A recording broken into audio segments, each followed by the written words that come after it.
Okay, LG turbo drum yan. Inverter na rin ito, no? 7.5 kJ. So, ang problema nito, ma'am, yung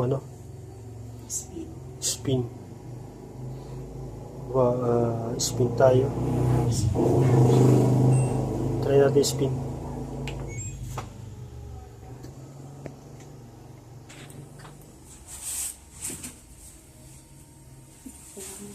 Dyan pa yan.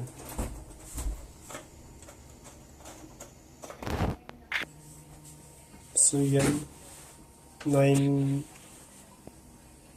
hindi pa rin gumagana yung spin niya.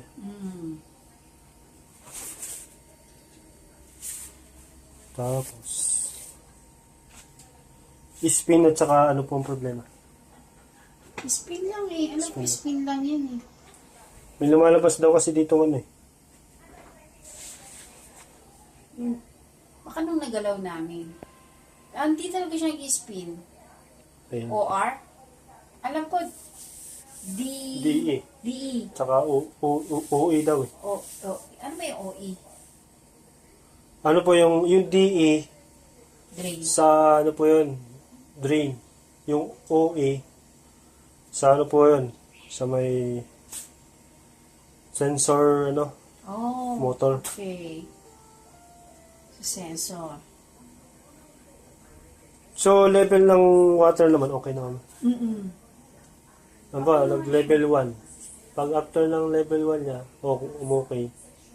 Ay after level 1, di ba? Tapos mag-wash na yun. Nagwa-wash siya. Umiikot siya. Naikot naman siya. Yun lang, nagpapalipin siya. Nag-drain siya. Ito na yung spin, hindi siya nag-spin. So wait natin kung mag-spin. So yun kasi ang problema nito spin. Kaya pa natin buksan. Test muna natin kung yun talagang problema. Ayan, spin na yan. Wala pa rin siyang spin.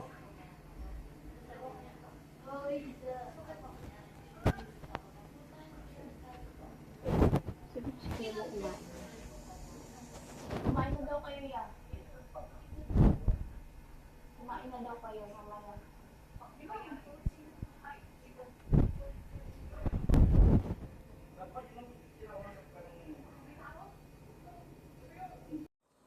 Check natin tong sensor niya. Baka dito yung problema sa spin.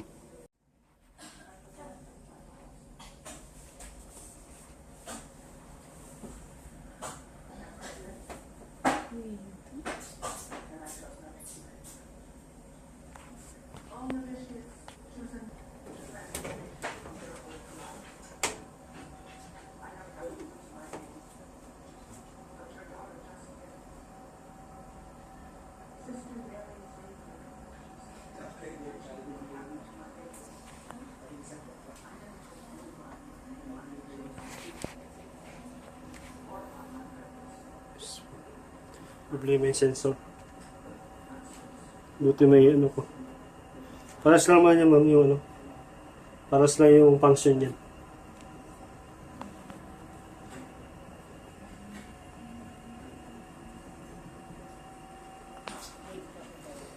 So, sensor ng problem. Mga kalapyan mo, no?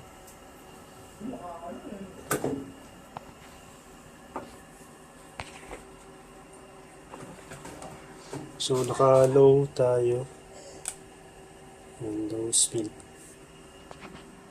Low speed.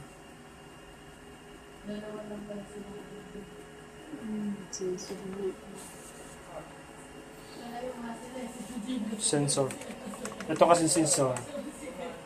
Maraming function. Ang function nito level water. And then spin din wash. Pag once na nasira to, pasira na siya, hindi na sa accurate lahat ng maaaring spin ang problem, maaaring water level. So yun ang problem ng ano, sensor, water sensor, water level sensor tawag din. Yan ang problema lahat. Ngayon, chinik ko naman yung motor niya.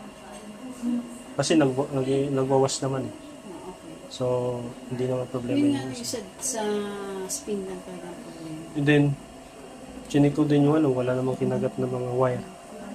Itong ano to. Ang tawag yan. Sabi sa yan.